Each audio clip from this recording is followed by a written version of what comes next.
kainan dito ng Tuknining na malapit po sa Baysa, yung katabi po ng Pag-ibig building.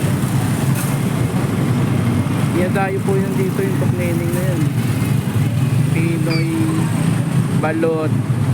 Bruh. Sarap kasi po yan kaysa hindi lang sa pinagmamalaki po. Masarap siya sa ibang nakainan po. Tuknining.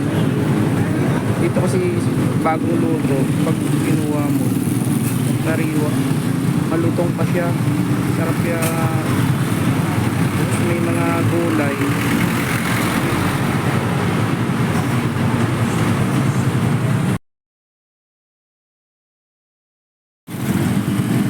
Pangalan po ng niya, Tropang Kwek-Kwek. Dalawang pizza lang po yan dito sa may bagong baryo, katabi ng Pag-ibig. Nakikita nyo naman po yan dyan, katabi ng Angle dyan. Niyadayo po yan dito. Masarap po yan dito eh. Kita ko pinabalik-balikan ko yan dito.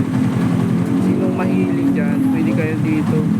Kahit saan bang kayong sa Maynila, Malabon, UC, Valenzuela. Dito lang po yan matatagpuan sa may EDSA, katabi ng Pag-ibig building. Yun po. Monday to Saturday po yun sila.